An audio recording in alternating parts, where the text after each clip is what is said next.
But gentlemen, how are you? Good. Fantastic. Thank you very much. Doing really Thank well. you for having us. No, no problem. Thank you for taking the time. So let's jump straight into it. Whenever you start on a new album, and especially when you've made quite a bit of music before, is it difficult to find that starting point? Is it difficult to find that kind of foundation, what the album will be? I think when we get in a room together, it's like when you got to remember, we first started working on this record at the end of 2019, early 2020. And we got in a room together and ideas were popping straight away. People had little riff ideas. I mean, there was a lot of stuff we had when we actually said, when the pandemic hit, we had a lot of riffs, a lot of melodies and stuff that, I mean, like set phases, that was an idea that we got off the ground together in a room, Okay. And we some songs we've got to work hard at, and other songs just fall out of us, like a good shit.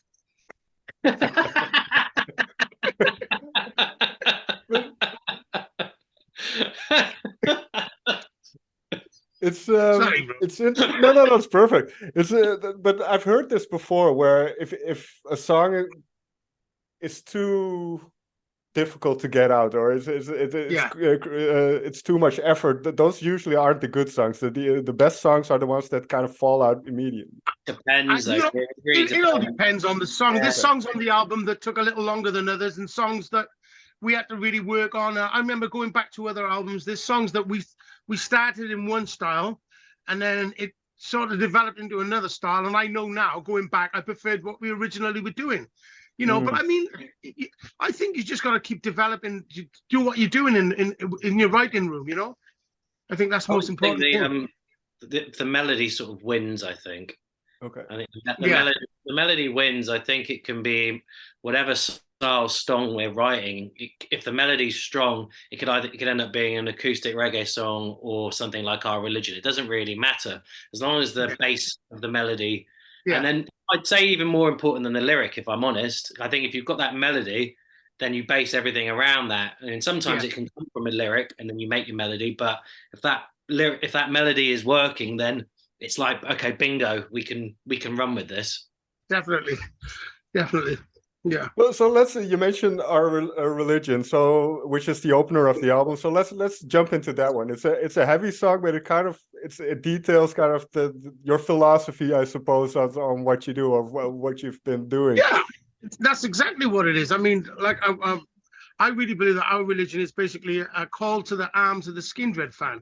This is something that we've created. I mean, if you look at all the bands through I'll say metal, through the metal rock history, there's never been anything as diverse and as wild as Skindred, And I definitely think that we call a certain kind of person. And when we speak of Our Religion, it's like it's like the call of arms, call to our troops, because this is our religion. This is where we go to worship.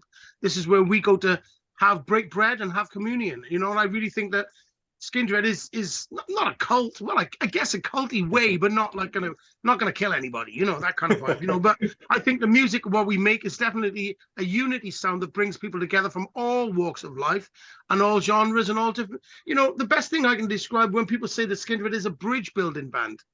There's kids who've only discovered Skindred recently. And then all of a sudden, because they dig what the vocals are doing, they go, oh, all of a sudden they're listening to other forms of reggae music or dance hall music, and it works both ways with metal as well. So I really consider us as a bridge building band. And Our Religion, the way all the vocal is fighting against that fucking monster riff, the way I was just I love it. I mean, that for me is what Skindred is about. But I find that interesting because that eclectic nature, and like you said, that bridge building kind of mentality, was that there from the outside of the band, or is that something you had to grow into? I think that was there from the very beginning, because you've got four different people who are into different kinds of music. And we always say you don't come out of the womb listening to Napalm Death, do you? you have to you graduate in, and that goes back to your way into it. Yeah, like you ease your way in, and like we could be someone's intro to, I don't know, Slayer or Barrington Levy. Exactly. that's what Benji's saying about the Gateway, because that's the kind of music we're all into. We're all into these different kinds of things. And I think when starting out, you just play your instrument or sing how you sing, and it's gels. And I think probably by the end of the second record, it was like, oh, here we go. We know what we're doing. I mean, I want to make this music what I'm making. I want to make that extreme reggae music with extreme punk rock. You know, I think that's what I think. My whole life, from a young kid growing through all the stuff I've ever done, has never been of one genre. I find that so boring. I find, you know, I think you got to have music which pushes you. Which, what's the word I'm looking for? You know, which, you know, is a bit. It's not symbolizes you, doesn't it? Those sort of things that you aspire to in your everyday life. I think if you know, it's like eating the same food every day. Yeah, music is supposed to be controversial, I think. I mean, it's not. It's supposed to be testy. It's supposed to be like, you know, I mean, you look at a band like Skindred live. You know, we go up against like on a massive festival, you know, with Metallica and all these things, and we don't water our set down for anybody. No matter whether we support L.O.V.E or Disturbed or Gogo Bordello, we never water our set down, because we think that you got to dictate to the audience what they dig, not they dictate to you. So I think if we went on tour with Metallica and say, oh, we're gonna have to play our hardest songs or whatever, I think you've compromised your sound already. No, but that's very. I find that very. That's the way to be authentic, right? Instead of pandering to what you think people might like. I'm not going to do that. I'm not going to do that. You know, once we had a tour manager and he said to us, I think you should be playing all the more softer stuff because it's a softer audience. No, man. No. You got the wrong. That's the red flag to the bull. To me, it's like you should be doing this. It's like, well, I'm going to do the exact opposite to what you've just said. And that's when we're writing songs as well. Like with something like Our Religion, I know Arya would say to me, dude, we're being heavy, so you got to do the most melodic shit you can do. You know, soar across this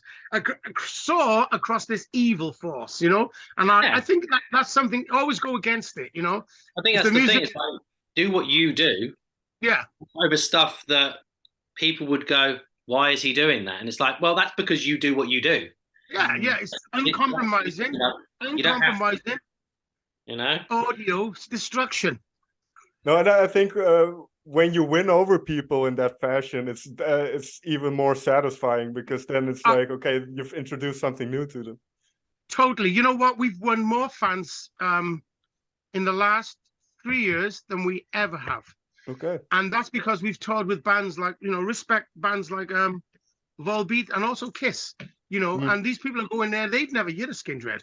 So we're not going on the stage. I'm doing what I do. I personally believe when we start, I come from a sound system background, you know, a reggae sound system background. And I've taken the ethos of the reggae sound system and brought it to the metal world.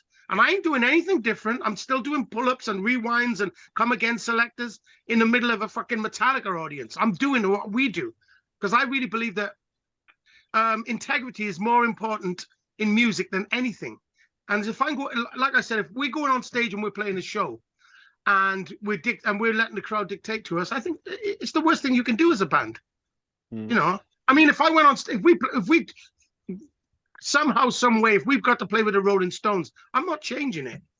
Well, that's the thing about Skindred for me. Like, I believe in the numbers. I'm always saying to you, I'm a believer in the numbers. And so if there's an opportunity to tour with a band that plays a stadium, I don't care if I like the band or if I don't like the band. I believe that's it. The more people can sort of... I love playing the Skindred crowns, but there's a real bite in playing to people who's never heard of you. That is where, when I'm preaching to the converted, it's great. But when you're winning souls to the lost who've never heard you, that's where the power is. And talking about live, we're coming to Amsterdam, aren't we, right? We are. Very good. I like your Yeah, we are. I'll figure out when it is, and I'll swing by if I can. Yeah, please do come on down. It's on the 15th of August. It's the Skindred Christmas party. 15th of December. It's not August. Okay. December. It's December. And it's at the Milk Veg, right? Yeah, I'm getting all right. back. Yeah, there you go. No, but we don't want to answer any questions now. That's it. We done the question. Yeah. No, but you talk about playing live, and one thing about this new album and the past couple of years, obviously live was a bit of an issue for a couple of years, and I think the whole idea of Smile is watching the people who come to the show enjoy themselves. So what is it about that interaction or that reciprocal relationship with the audience that is so magical? There's no AI with that. There's no download. There's no virtual reality. It's in your face. No, it's real in a moment that will never happen ever again. Every night is completely different. Different audience. I really think that for me, a lot of bands take themselves too serious. Mm-hmm. You know, I want you to laugh. I want you to have fun, because the world is so full of fucking shit. If we can't come together for an hour and forget about the bullshit that's going on, and there's some real issues we are all facing, but you know what? Not right now. We're having a good time. And that's I believe, as a front man, as Skindred, our job is to encourage, uplift, and bring together through the sound of music, you know, and through the sound of Skindred, exactly. Yeah, and a song like L.O.V.E, in parentheses, Smile, is exactly as soon as you hear that song starting, it at least it did to me. It puts you in a nice mood. Well, bro. Yeah, it puts you in a nice mood. It does bring the sunshine out, you know, it really does. I mean, the first time we played that song, no one had heard it. You know, we'd never even played it live. The first time we played it was at Download Festival on a Saturday evening in front of 80,000 heavy metal fans who were waiting to see Kiss, right? And we played that song, because I said to Arya, do you think we should play Our Religion because it's heavy? And Arya said, no, man, fuck it. Let's do something which people look around and go, what the fuck is this? You know, and I expected to get people throwing stuff at the stage. Fuck you, blah, blah. No, man. Do you know what? People were happy to be out. The sun came out as well, of all the weirdest things. It was definitely a strange biblical moment, you know, with a biblical proportion, because we started the song and the sun was shining and the whole crowd was singing L.O.V.E, love. It was a special moment for that. And I'm so glad that we didn't choose to do something to cater to the audience where we were, you know? You know what? I think that there's so many bands that are on the quest to be different, to stand out in a scene where they're literally carbon cutouts of each other, but they're trying to like be the same and trying to be different. For that, I'm so thankful that that's not something that we have to actually think about. Trying to be different. We're not. Mm-hmm. Do you know what I mean? Like it's, you know, what we do makes us stand out. It's funny because like people like say, you know, being about the strange kid in the class. A lot of the metal people talk about being the weird kid in the class. Right. Well, you know what? I look at us and I think, well, we are the weirdest kid in the weirdest class. You know, we've never fitted in. In all the years, in the 25 years we've been playing music, we've never fitted in. You know, and I think, like I said, go on. But you like that, right? Well, I'm happy. I'm home. Yeah. I'm happy. At the beginning, you're trying to find. Personally, at the beginning, when we were doing it, I knew that we were a great band, but I always was like, why don't people want to support us? There was this thing where like other bands would always be a bit like, oh, I don't know. And I found now I'm like, I don't care. I know that when we're looking at a support act, honestly, most of the bands that support us are fans of our band. Right. They're not like, it's not an industry plant or this. It's like they want to support us. The bands that sometimes we want, they don't want to play with us. No. And that's not because of anything more than, I mean, the word cool, we're never going to be cool. We are never going to be cool, right? Because that's not in our DNA. You know, that we're just a band that plays music and we play it from our heart. You know what I mean? And there's no bullshit. There's no mirrors or it's just what it is. Skindred is what it is. And I mean, it's a concept that was born from me as a kid in the 70s, watching bands like The Clash, watching bands like The Specials, having them black and them white guys together, rocking together, making music, which is from the West Indies, but at the same time from Birmingham in England. You know, and that's, for me, when I look back and I go, who was your grandfather? I would say The Clash. You know, I would say The Specials. I would say, you know, even The Police. That's because it's like taking two different worlds and it's doing this with it. And that's always what I wanted to do, is bring worlds together. And I think we do that, and we ain't never gonna be cool. No, but it's also, as we mentioned, bringing people together in a field, for instance, and just having some fun. But I want to jump into the album into detail a little bit more. So I'll start with you, Arya. I'm sorry, bro. We do go off on a tangent. I know. It makes my job a lot easier. But Arya, let's start with you. Is there a bit of lyric or maybe just a line that Benji wrote that you were really impressed by or that you really like that ended up on the album? I mean, to be honest, on this record, I think it's pretty chock full of those moments. I think Black Stars and Stripes is one of them. And I remember when he wrote that in the demo stages, it was a stat, like we talk about a lyric and a melody. That was one of the ones that really stood out to me. And I think at the time, I think the George Floyd thing had just happened and there was all this stuff going on, like the bit Black Lives Matters. I mean, so this is pertinent to Benj, but when he wrote the lyric and sent that song across, I think everyone was like, oh, okay. That's totally get it. There's a bat on the back. And the song was worked on and whatever, but the lyric and the chorus line, it was there. And I think the sentiment behind it, I think, was really powerful. And on the same, at the same time, you've got a song like, probably, I don't know, you could say L.O.V.E, Love. I'd say those two songs, if you played the music to them without the vocal, you'd be like, this is two different bands, But sure. You know what I mean? Take the vocal away and just listen to the music. There's this thing that flows through it. And I think lyrically, I would say Our Religion, also Unstoppable. I think there are strong lyrical themes. I said this in the last interview. I thought that Our Religion and Unstoppable bookending the record was lyrically very powerful. So sure. Yeah, I'll let Ben explain his lyrics more. So. There was one line where Arya said to me, that's genius. And that was when we was recording If I Could. There's a line in there that goes, I'm going to set an embargo against your country. Oh, yeah, it's great. Yeah, that's great. Yeah, that was his favorite line. He went, I'm going to set an embargo. Yeah. I was like, how the fuck are you rhyming that?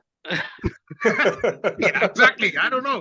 When you're from Wales, you don't say embargo, you say embargo. Embargo against your country. There you go. You're going to set an embargo against your country.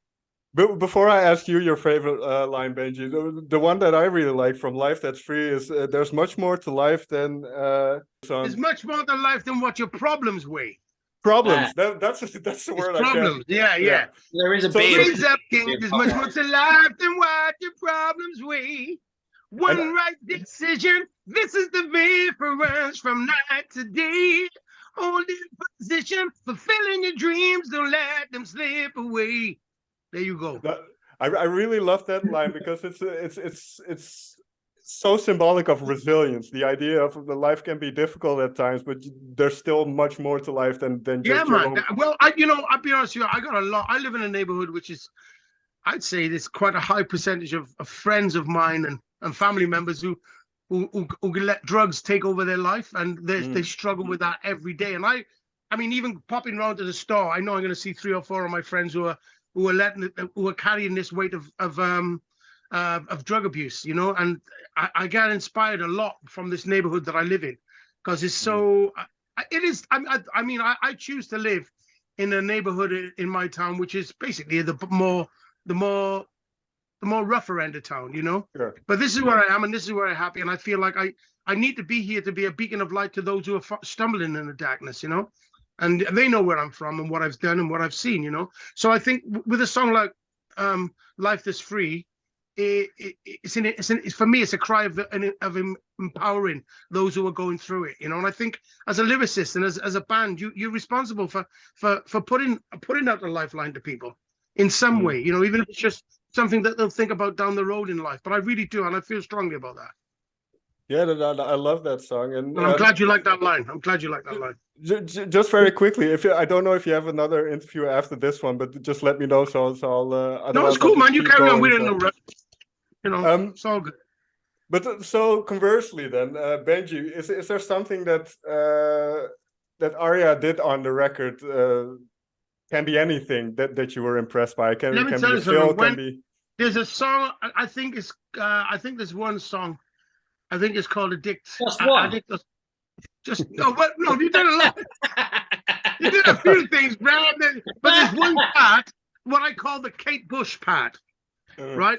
It actually is State of the Union. It's a real like sort of percussion-y kind of vibe you did, and I thought that was up. I actually think, I'll be honest with you, the drums on this album, I believe, are the most powerful I've heard you play on a record in all our years playing together, and that's the truth. Okay. You know, I mean, the actual tone that you're playing. I'm not digging myself at I'm just being genuine, and I'm telling you, right. But there's one part in one of these songs where are they called auto bands or something? What do they call them? Drum things? The little, what they call it, the little concert toms, the rototom parts. Oh yeah. That's pretty impressive. That's an impressive piece of music. Oh, cool. Yeah, it was fun. That's the Duran Duran bit. Yeah, the Duran bit, and I call it the Kate Bush part. Yeah. Running up that hill. But you know what? We were so fortunate to be in an amazing studio for them for 4 weeks in a place called Veda.